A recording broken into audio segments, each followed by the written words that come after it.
आमदार अर्जुन खोतकर यांच्या जनता दरबारात तक्रारींचा पाऊस, शेकडो नागरिकांना दिलासा।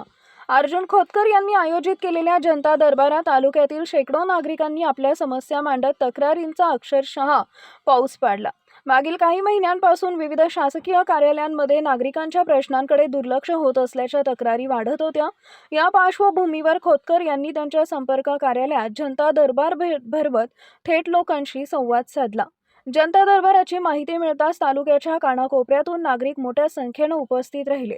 पाणी पुरवठा, वीज जोडणी, महसूल प्रकरण, रस्त्याची दुरावस्था, शासकीय योजना, लाभात येणाऱ्या अडचणी अशा विविध विषयांवरील तक्रारींचा भडीमार झाला। अनेक नागरिकांनी संबंधित अधिकाऱ्यांकडून वेळेवर दखल घेतली जात नसल्याची खंत व्यक्त केली।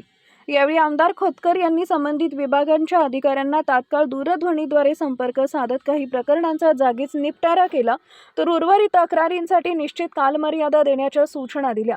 नागरिकांच्या समस्या प्रलंबित राहणार नाहीत, प्रशासनाने जबाबदारीने काम करावं असा स्पष्ट इशाराही त्यांनी दिला। जनता दरबारामुळे नागरिकांना थेट आपली व्यथा मांडण्याचं व्यासपीठ मिळाल्यानं समाधान व्यक्त होत आहे। प्रशासन आणि लोकप्रतिनिधी यांच्यातील दुवा अधिक मजबूत होत असल्याचे चित्र या उपक्रमातून दिसून आले।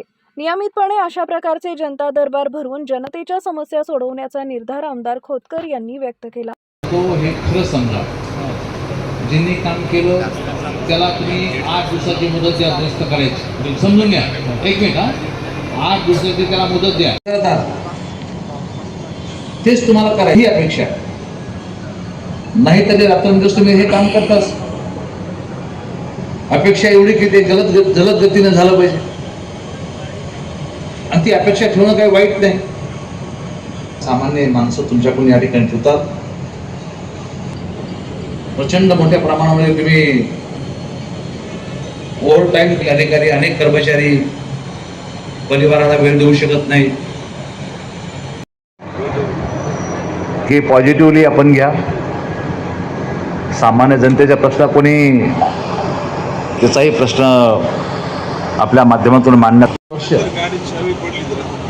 मग तो तहसीलमध्ये अडकून आहे, पंचायत समितीमध्ये अडकून आहे, जिल्हा परिषदेमध्ये, महानगरपालिकेमध्ये अडकून आहे। माझी तो प्रश्न त्याचा सुटला पाहिजे। मध्ये आज आलेला अर्जाचा निपटारा निश्चितपणे करावा लागणार आहे। काम होत असेल तर हो सांगा, नसेल होत तर अत्यंत स्पष्टपणे सांगा की होत नाही। अशा एका बघतो, पाहतो, करतो एका शब्दामुळं महिन्यानुमहिने त्याचे खेट्या घालण्यामध्ये जातात आणि त्याचं रूपांतर बोलतात की हे होऊ शकतं किंवा प्रयत्न करू, कृपा करून अशी सबब दिली तर भविष्य काळात ते नाराजी निश्चितपणे त्यामधून होऊ शकते। मला असं वाटतं की जनतेचे प्रश्न अशा जनता दरबारामध्ये सोडल्यानंतर ऑटोमॅटिकच नागरिकांचा विश्वास आपल्या प्रती वाढेल,